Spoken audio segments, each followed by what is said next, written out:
Hey everyone, welcome back to Kubrick Corner with me, Sean Wilson. So we're in the midst of awards season at the moment. We have the BAFTAs coming up this coming Sunday, followed by the Oscars on the 4th of March. So I just wanted to talk over my thoughts on what I personally think is going to sweep the boards at this year's Oscars. It's actually a really strong year this year. There's lots and lots of noteworthy things to point out. The fact that Rachel Morrison, the cinematographer for Mudbound, has become the first ever female cinematographer to be nominated in that category. We have Greta Gerwig, who has become the first woman to be nominated for her directorial debut for Lady Bird. Get Out, which was my favourite film from last year. The Jordan Peele horror comedy satire has been nominated for 4 Oscars, which I was really pleased with. Given it was shut out of both the BAFTAs and the Golden Globes, great to see the Oscars responding on that front. But I broadly think this is going to split right down the middle. I think that what the Oscars are going to do this year, I think they're going to give Best Picture to Three Billboards Outside Ebbing, Missouri, which is Martin McDonagh's terrific Blackley comic drama in which Frances McDormand plays the vengeful bereaved mother taking on the local police force in her town over the failure to capture her daughter's killer.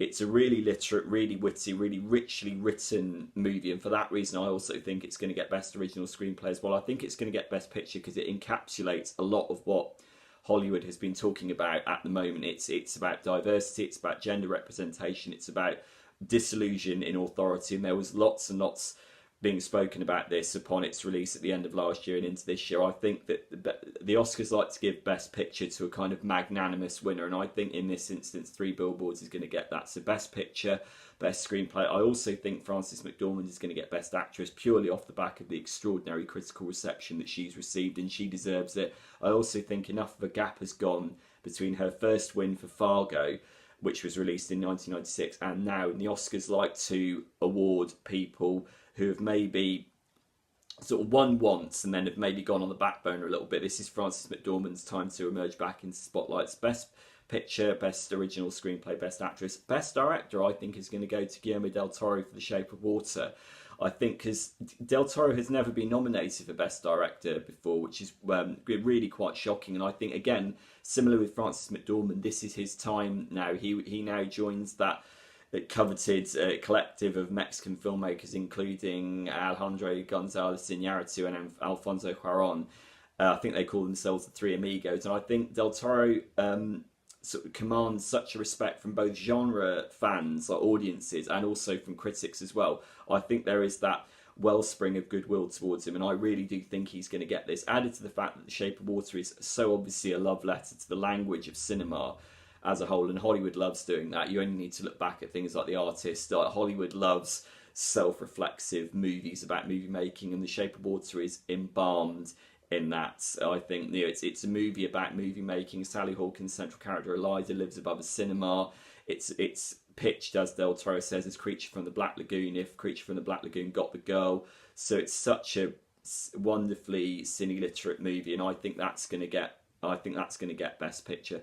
Best Actress, again, I think is going to go to Frances McDormand. Much as I'd love for it to go to Sally Hawkins, I think Frances McDormand is going to get that. I think Best Score is going to go to Alexandre Desplat for The Shape of Water for that beautifully whimsical, magical mixture of accordion and flutes and whistling. I have to say, if Desplat doesn't get it, I'd be quite happy for Johnny Greenwood to get that for Phantom Thread, which I only just caught up with the other night, which is Paul Thomas Anderson's rather inscrutable, elusive, strange story of a repressed English dressmaker, played by Daniel Day-Lewis in reportedly his final role, who starts to unravel when he takes on a new muse, played by Vicky Creeps, a newcomer who is absolutely brilliant.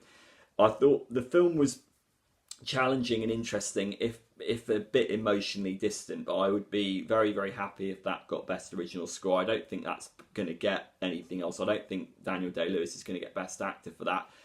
One, because he's already won several times before, most recently for Lincoln, but also because I think this is Gary Oldman's time to shine this year. I think, people win Oscars when there's a publicity campaign put behind them, and the campaign that's been put behind Gary Oldman for his role as Winston Churchill in Darkest Hour has been so relentless. I think he's just basically steamrolled everybody out of the way. He's steamrolled the likes of Timothy Chalamet for Call Me By Your Name. I mean, it would be brilliant if Timothy Chalamet were to get that, because he is brilliant in that. But I really don't think he's gonna. I don't think he's gonna get that. I think that's gonna go to Gary Oldman.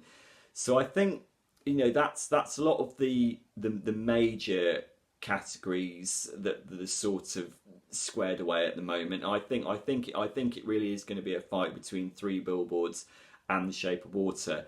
I think that there's a lot of talk this year about how relatively diverse the Oscars makeup is, and I think in comparison to most years is.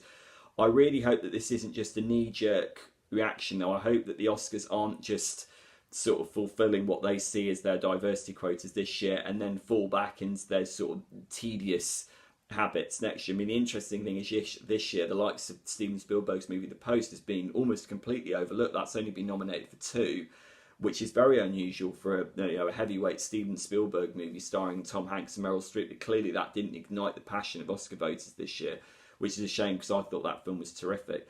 So I really hope that this is a sea change, that the sorts of movies that the Oscars have nominated this year will be carried over into the ensuing years. But let me know what you think here at Kubrick Corner about my Oscars predictions, and let me know what your own Oscar predictions are. And don't forget, you can check out my review of Guillermo del Toro's spectacular The Shape of Water here on the channel. I'll see you soon. Bye.